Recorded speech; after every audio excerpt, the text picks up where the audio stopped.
आज तक स्टोरीज के मुअज़्ज़ज़ नाज़रीन अस्सलामु अलैकुम। मुअज़्ज़ज़ नाज़रीन ग्राम, इससे पहले आप इस कहानी की 120 इकसात सुन चुके हैं। अब किस्त 121 मुलाहिज़ा फरमाएं। तंजीम में रहकर अपने बाप की तलाश का तवील रास्ता इख्तियार करने के बजाय उसे जहाज रानी से मुतल्लिका लोगों से मरासिम इस्तवार करके बराह रास्त अपने बाप के दफ्तर में पहुंचने की कोशिश करना चाहिए थी। थोड़ी देर बाद उठकर मैं सुल्तान शाह के पास आ गया और तस्वीर के बारे में तमाम तर मालूमात उसे गोश्त गुजार कर दी। और यही सब सोचते सोचते मेरे जहन पर तकान गालिब आने लगी और फिर मेरी आंख लग गई। जहाज पर डेविड कार्टरल का रवैया मुफहाना और हौसला अफजा था, लेकिन मुझे उसकी पहली हदायत भी याद थी जो उसने स्लाइड की मौजूदगी में दी थी। लिहाजा मेरे पास कैबिन में बैठे हुए रहकर सिगरेटें फूंकने के अलावा कोई काम नहीं था। डेविड ने पेश की इजाज़त के बगैर कैबिन से निकलने पर पाबंदी लगाकर अमलन हमें कैदी बना लिया था।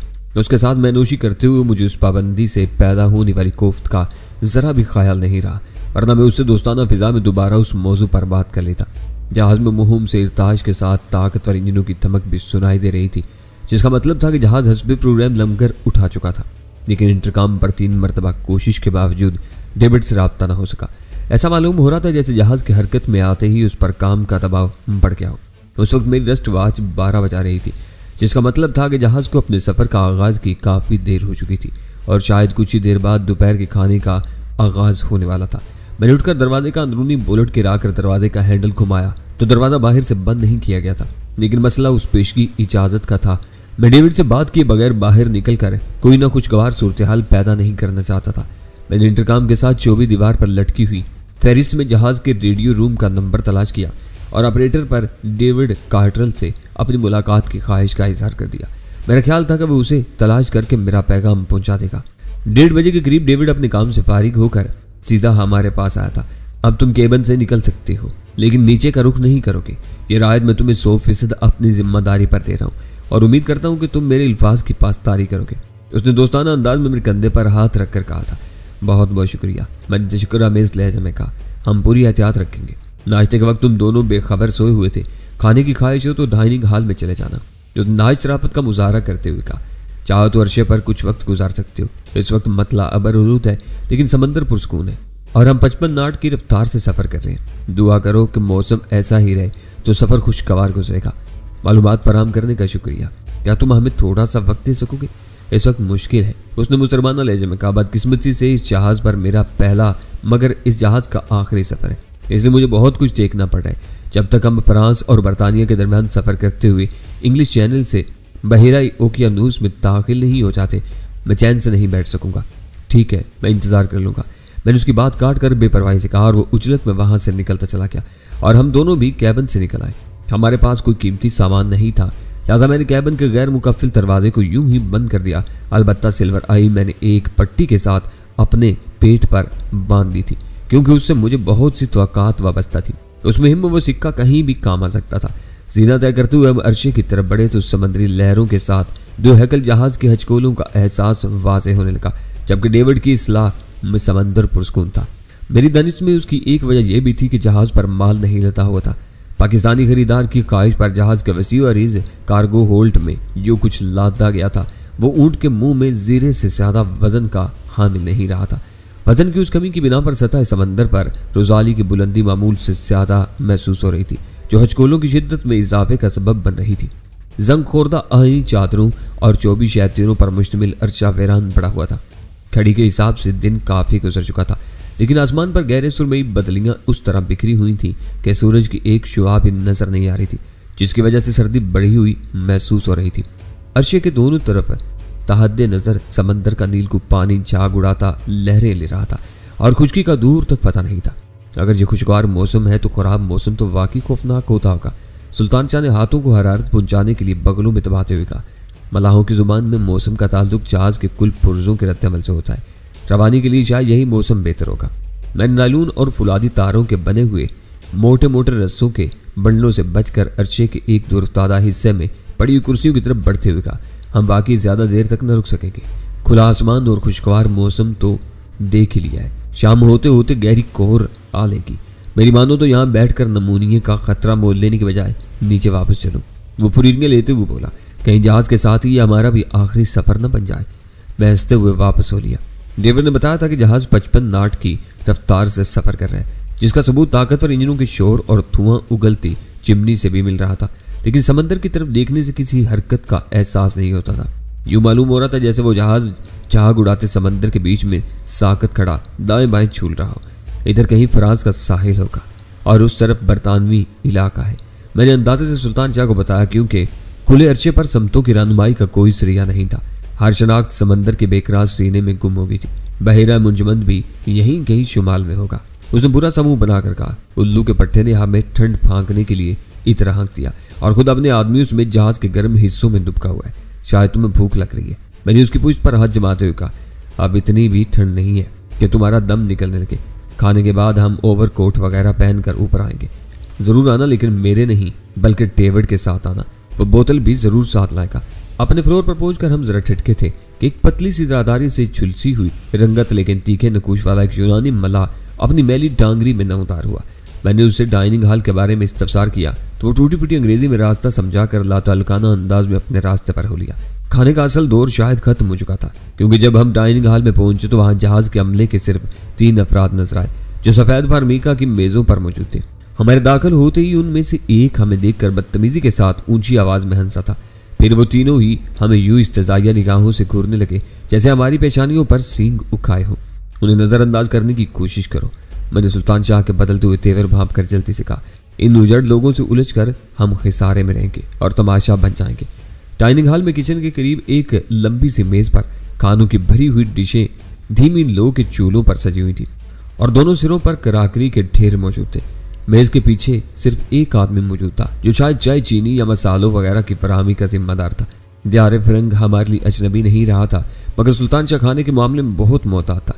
उसने गोश्त की किसी डिश को नहीं छुआ, क्योंकि वह झटके का गोश्त खाने के लिए बिल्कुल आमादा नहीं था।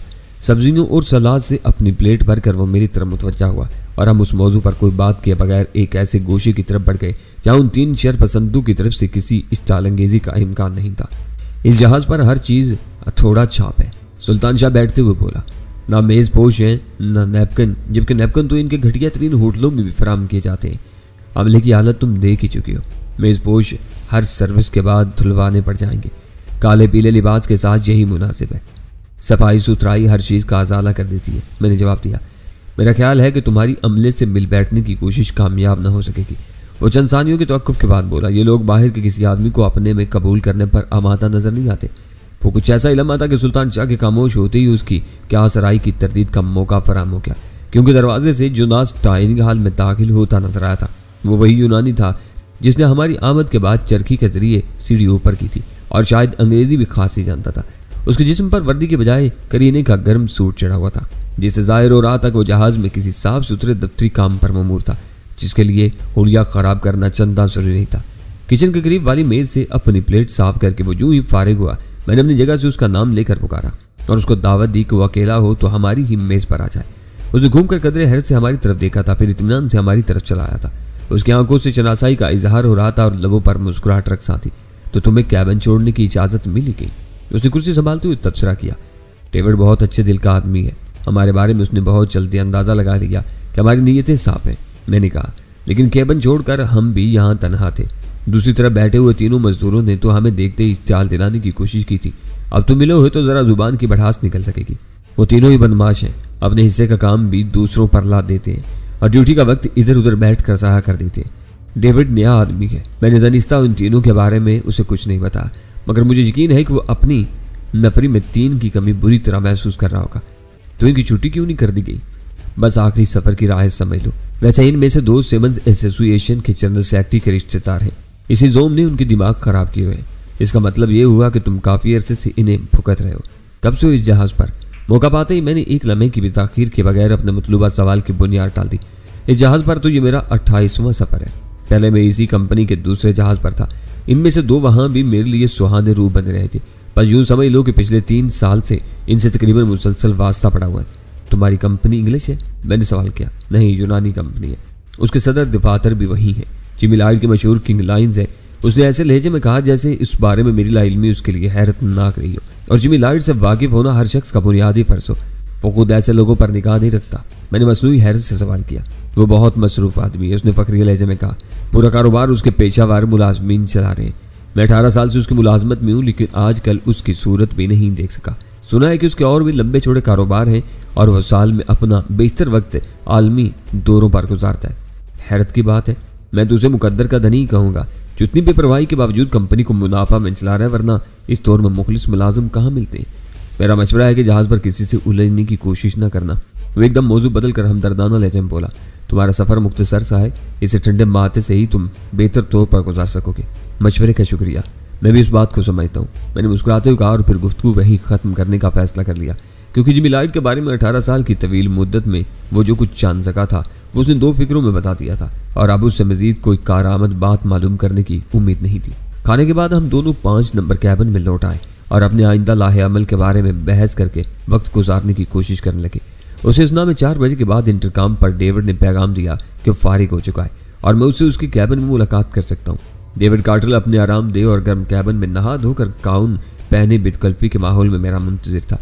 उसका वो गैर रवायती अंदाज मेरे लिए खुशगवार तौर पर हैरान कुन था, क्योंकि मैंने यही सुना था कि हकीकी अंग्रेज कट्टर रवायत परस्त होते हैं और पूरा लिबास जेबदन किए बगैर अपने घर में भी मेहमानों के इस्तकबाल को मायूस समझते हैं। मगर वो गाउन की डोरी कसे नहायत इत्मीनान से बियर पी रहा था। तुम्हें कोई तकलीफ तो नहीं हुई? रस्मी कलमात के बाद उसने बराह रास्त सवाल किया था। कतई नहीं, मेरा ख्याल है कि कैसे जहाज़ पर जो अपने आखिरी सफ़र पर जा रहा हो, इससे ज़्यादा कोई सहूलत नहीं सोची जा सकती जो हमें पहले ही मुयस्सर है। मैंने सिगरेट सुलगाते हुए कहा। मसरूफियत के बावजूद मैं कई बार सोचे बगैर न रह सका कि तुम मुझसे मिलना चाहते हो। मेरा ख्याल था कि तुम्हारे साथ कोई बदमज़गी हुई है। तुम बेफिक्र रहो, छोटे मोटे मामलात से हम खुद निपटना जानते हैं, उनके लिए तुम्हारा वक्त बर्बाद नहीं करेंगे। तो क्या कोई बड़ा वाक़या हुआ है?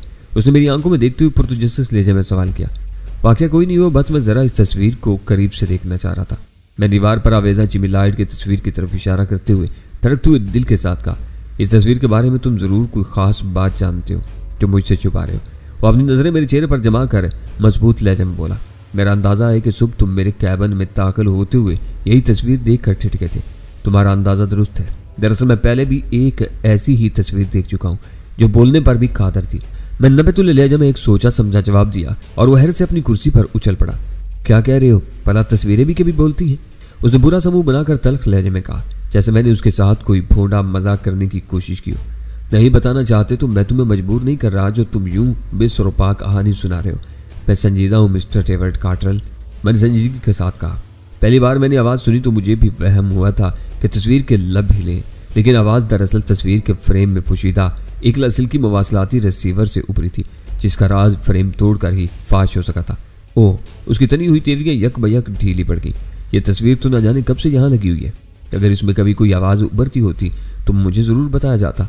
मुझे तो ये आम सी तस्वीर लगती है। इसके मुकाबले में मुझे तुम्हारे बारे में अपने फैसले पर नज़रसानी करना पड़ेगी। तुम यकीनन वो नहीं हो जो नज़र आने की कोशिश करते हो। अचानक मेरे दिल की धड़कनें तेज हो गई। उस मौजू पर डेविड से बात करने में यही खतरा था कि वो हमारी तरफ से भड़क न जाए, और वो खतरा दुरुस्त साबित होता नजर आ रहा था। मगर मैंने बज़ाहिर उसकी बात का कोई असर लिए बगैर हंसते हुए कहा, मेरे बारे में तुम जो चाहो फैसला कर लेना, लेकिन फिलहाल मुझे तस्वीर का जायज़ा लेने की इजाज़त दे दो। और अगर तुमने तस्वीर को नुकसान पहुंचाने की कोशिश की या कोई शरारत की। उसकी आंखों में शुबहात की परछाइयाँ उमड़ाई थी। तुम्हारे जहाज़ पर मेरी मौजूदगी का कोई इंतराज नहीं है। बेहतरीन गोली मारकर समंदर में फेंकवा देना। मैंने बिला तहम्मुल जवाब दिया। तस्वीर तो यहाँ से भी नजर आ रही है, इसे छेड़कर तुम क्या तीर मार लोगे? मैं उसके फ्रेम के मुख्तलिफ हिस्सों पर जोर देकर इसमें कहीं दोहरी साख्त का पता चलाना चाहता हूँ। हो सकता है कि मैं तुम्हें वाकई कोई हैरतनाक सबूत दिखाने में कामयाब हो जाऊँ। कोई औजार नहीं मिलेगा, हाथों से जितना चाहो टटोल लो। उसने बेयर के गिलास से एक लंबा घूंट लेकर कहा, मगर ये याद रखना कि मेरी निगाहें तुम पर हर लम्हा मरकूज रहेंगी। मैंने गहरी फिक्रमंदी के साथ अपनी जगह छोड़ दी और जिमी लाइट की तस्वीर की आंखों में देखते हुए उसकी तरफ बढ़ गया।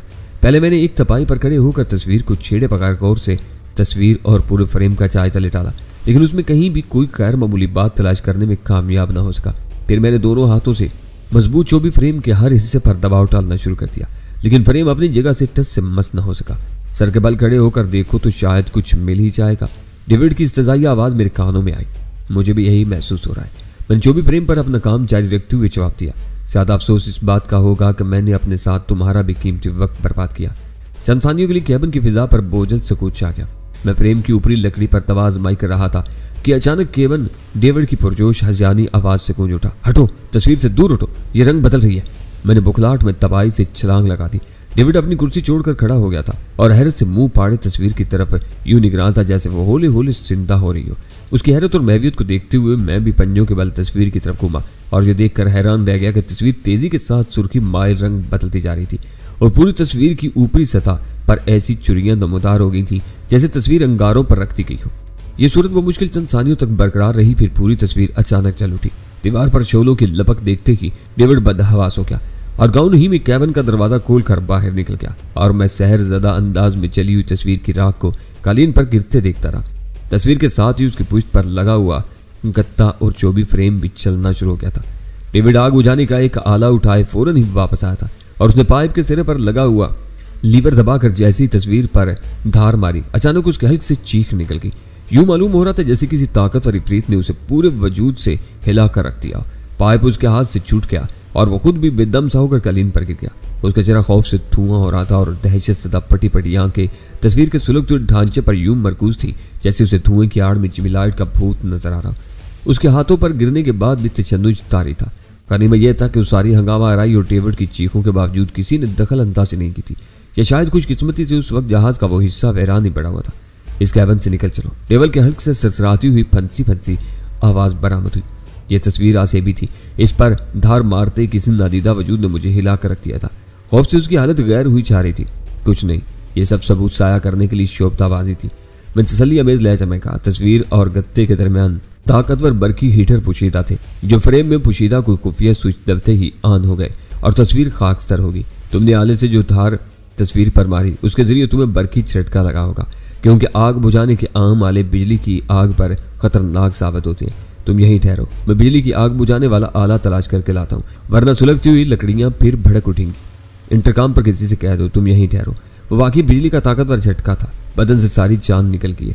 उसने हाँपते हुए अटक अटक कर कहा, शुक्र अदा करो कि तुम जिंदा बच गए हो। ये झटका तो शायद हाथी को भी खत्म करा देता। अब किसी को बुलाने की जरूरत थी। मेरी मानो तो इस वाकया का किसी से जिक्र भी ना करना। ये कहानी फैल गई तो कुछ लोग तुम्हारे खून के प्यासे हो जाएंगे।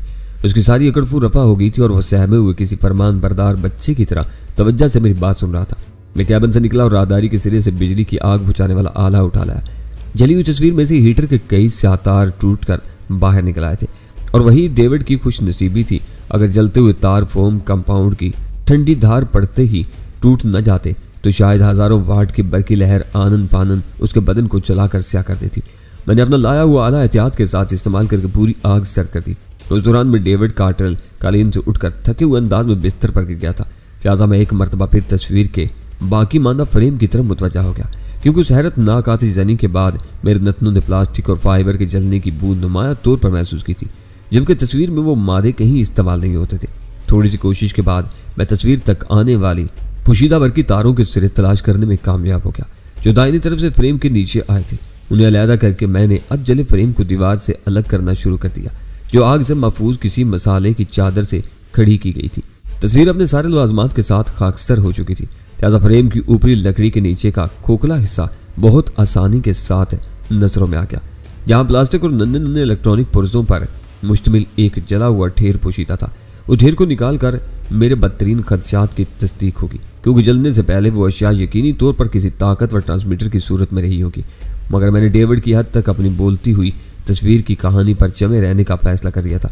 तुम ठीक कह रहे थे, उसने अधजले ढेर का मुआयना करते हुए थकी हुई आवाज़ में कहा। तो तुम्हारा ख्याल है कि यह लासिल्की रिसीवर है जिस पर किसी भी वक्त आवाज़ उभर सकती थी? मेरा अंदाज़ा यही है, क्योंकि मैंने एक तस्वीर को खुद बोलते सुना था। मैंने संजीदगी के साथ कहा, वो कौन लोग हैं जो इस वाक़या से आगाह होते ही मेरे खून के प्यासे हो सकते हैं? उसकी आवाज़ में खौफ और तशवीश के आसार बदस्तूर बरकरार थे। मैं खुद उनसे लाइल्म हूँ, मैंने बेबसी के साथ कहा। मैं बोलती हुई तस्वीर का कहीं जिक्र कर बैठा था। उसके बाद मुझ पर यके बाद तीसरे 3 नाकाम कातलाना हमले हुए थे। जिंदगी थी जो बच गया। इसका मतलब है कि किंग लायंस के हर जहाज में जिमी लाइट की ऐसी ही होदनाक तस्वीर लगी हुई है। उसने पुरख्याल अंदाज में फिजा में घूरते हुए कहा, इम्कान यही है। मैं गुफ्तगू को इख्तिसार देकर उससे जल्द अज जल्द पीछा छुड़ाना चाहता था, लेकिन उसका मकसद क्या हो सकता है? हर जहाज पर ताकतवर रेडियो मवासलाती निज़ाम होता है। उसकी मौजूदगी में यह दोहरा खुफिया निज़ाम क्यों जरूरी समझा गया? इस पर बाद में भी गौर किया जा सकता है। पहले दीवार के इस हिस्से को साफ करके यहाँ कैनवस या रेक्सीन लगाने का बंदोबस्त करो, ताकि नए आने वाले को कैबिन में किसी बड़ी तब्दीली का एहसास न हो। जिमी लाइट की तस्वीर के हैरतनाक अंजाम ने मेरे और डेविड के दरमियान हर तकल्लुफ और फासला आनन फानन में मिटा दिया था। और वक्ती तौर पर यूं महसूस हो रहा था जैसे वो मेरी मदद किए बगैर कुछ भी न कर सकेगा। दीवार के मुतासरा हिस्से को छुपाने के लिए उसके पास कोई चीज़ नहीं थी, जबकि कमरे में जहाज के अमले के किसी फर्द की आमद पर मैंने पाबंदी आयद कर दी थी। लिहाजा मैंने उसे जरूरी सामान केबिन नंबर 5 में भिजवाने का मशवरा दिया और खुद भी सुल्तान शाह के पास पहुंच गया। तस्वीर की कहानी उसके लिए नाकाबिले यकीन हद तक हैरतनाक साबित हुई और इस बारे में अपनी कही हुई बातों पर नादिम नजर आने लगा। हमेशा यही होता है कि तुम जो कुछ कह देते हो वो अटल साबित होता है, मगर मुझ में इतनी मगजनी की कुव्वत नहीं है जो सामने आ जाता है उसी पर यकीन कर लेता हूँ। मेरे तबसरे तुम्हें नागवार भी गुजरे थे। तस्वीर में आग लगने का मतलब है कि वो निज़ाम पूरी तरह फाल था। उन लोगों की तरफ से अभी तक कोई कार्रवाई न होने का मतलब ये है कि अभी तक हमारी इस जहाज़ पर मौजूदगी की खबर जिम्मेदारी तक नहीं पहुंची है। अब हमें रूम का ख्याल तर्क करके पहली फुर्सत में ट्रुसाली छोड़ने की फिक्र करना चाहिए। इस बारे में तो डेविड ही कोई मुनासिब मशवरा दे सकेगा। मैंने अंदाज़ा लगा लिया है कि ज़ाहिरी भरम और रोबदार शख्सियत के बावजूद वो अंदर से बहुत बोधा आदमी है। वो इस कदर खौफजदा हो गया है कि अब एतदाल पर आने तक मुझे अपने साथ ही रखना चाहेगा। तुम्हारी तरह तस्वीर जल उठने तक वो भी मेरा मजाक का उड़ा रहा था और सर के बल खड़े होकर तस्वीर देखने का मशवरा दे रहा था। उस गुफ्तगू के दौरान में एक खलासी डेविड के बताए हुए सामान का थैला ले आया और हम उसकी वापसी के चंद मिनट बाद थैले से मेरे डेविड के कैबिन की तरफ उड़ी। ओ खुदा! अंदर कदम रखते ही सुल्तान शाह हैरान रह गया था। यहाँ तो ऐसा मालूम हो रहा है जैसे कोई बहुत बड़ा मार्का हुआ हो, बस चंद लाशों की कमी नजर आ रही है। सब कुछ इस कदर गैर मुतवक्का अंदाज में ज़हूर पजीर हुआ कि चंद मिनट के लिए तो मैं भी हवास बागता हो गया था और डेविड को हर तरफ आसेब नजर आने लगे थे। मैंने कहा, तुम कौन सी जुबान बोलने लगे? अंग्रेजी में बात करो ताकि मैं भी समझ सकूं। डेविड ने कमज़ोर आवाज़ में एतराज़ किया, जो उन हालात में बिल्कुल जायज़ था। मेरे साथी की अंग्रेजी ज़रा कमज़ोर है, इसलिए उसे अपनी कौमी ज़ुबान में सूरत हाल समझा रहा था। तुम आराम करो, मैं इसके साथ मिलकर दीवार की मुरम्मत कर लूँगा। मैंने उसके करीब जाकर नर्म लहजे में कहा, तुम चाहो तो थोड़ी सी विस्की ले लो, इससे तुम्हारे असाब को सुकून मिलेगा। तुमने मुझे मुश्किल में डाल दिया। ये बताओ कि तस्वीर का राज मालूम करके तुम क्या हासिल करना चाहते थे? लगी रहती तो पाकिस्तान में जहाज़ तोड़ने वाले मजदूर खुद ही इसका हुलिया बिगाड़ देते। ये बताओ कि जहाज़ पर तुम्हारे पास कुछ असलहा भी है? मैंने संजीदगी के साथ सवाल किया। वो बुकला कर बिस्तर से उठ गया। खुदा का खौफ करो टैनी, ये एक बोसीदा और अज़कार रफ्ता माल बरदार जहाज़ है। क्या अब तुम इस पर चांद मारी की मशक करना चाहते हो? मैंने तो पहले तस्वीर को सिर्फ बोलते देखा था। हो सकता है कि तुम्हारे कैबिन की तस्वीर से जो कुछ बरामद हुआ महज रिसीवर नहीं बल्कि ट्रांसमीटर भी रहा, तो सूरत हाल क्या बनेगी? मैंने मौका देकर उसे आने वाले हालात के लिए तैयार करने की नीयत से सही सूरत हाल से आगाह करना चाहा। इस वक्त अगर तुम ये भी कह दो कि ट्रांसमीटर नहीं था वो, बल्कि 6 टांगों वाला हाथी था, तो शायद मुझे यकीन करना पड़ेगा। उसे मुंह बनाकर तल्ख लहजे में कहा। सुल्तान शाह थैले से सामान निकालकर कैबिन की दीवार की मुरम्मत में मसरूफ हो गया था। मुझे डर है कि साले के जरिए तुम्हारी कैबिन में लिए जाने वाली सांसों की आवाज़ें भी कहीं सुनी या रिकॉर्ड की जा चुकी होंगी और उन्हें इल्म हो गया होगा कि हम दोनों तस्वीर के राज से वाकिफ होकर नादानिस्तगी में उसे तबाह कर चुके हैं। ऐसा ना हो कि वह रास्ते में कहीं हमको घेरने की कोशिश शुरू करते। अपना दिमाग ठिकाने के बजाय क्यों ना हम अपने रेडियो ऑफिसर को एतमाद में लें। वो प्लास्टिक और लोहे की इस वजनी ढेर को देखकर इसकी कारकर्दगी के बारे में सही राय दे सकेगा। उसने चंद सानियों की खामोशी के बाद कहा, तुम रेडियो ऑफिसर को एतमाद में लो और वो किसी और को एतमाद मिलेगा। इस तरह रात के खाने तक ये कहानी जहाज़ के पूरे अमले में फैल जाएगी। मेरा ख्याल है कि तुम जहाज़ पर असलहा देखो और अपने एतमाद के 2-4 आदमी को अरशे पर मामूर कर दो।